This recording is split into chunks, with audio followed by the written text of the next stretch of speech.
আসসালামু আলাইকুম। কি অবস্থা সবার? কেমন আছেন? আলহামদুলিল্লাহ আমি অনেক ভালো আছি। তো অনেকদিন পরে পেজে আসলে ওভাবে ভিডিও দেওয়া হয় না। তো খুবই চমৎকার একটা দৃশ্য, ভালো লাগতেছে। এই জন্য ভিডিও ধারণ করে আপনাদের সাথে সাথে শেয়ার করতেছি।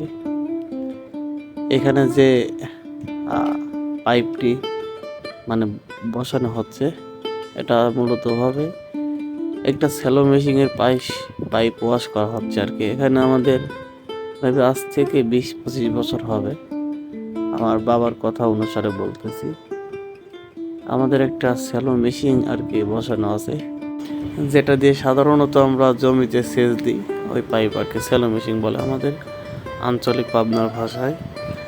তো এখানে প্রায় 20-25 বছর আর চলানো হয় না। আর একটা আছে, আমরা ধান আবাদ করে ওটাতে কন্টিনিউ আর কি রানিং আছে, এই জন্য পাইপটা সুন্দরভাবে ক্লিয়ার আছে। তো এটাতে ওভাবে কোনো আর চলানো হয়নি, এই জন্য জ্যাম হয়ে আছে, এই জন্য ওয়াশ করতেছি। খুবই চমৎকার দৃশ্য লাগতেছে, এই জন্য শেয়ার করলাম।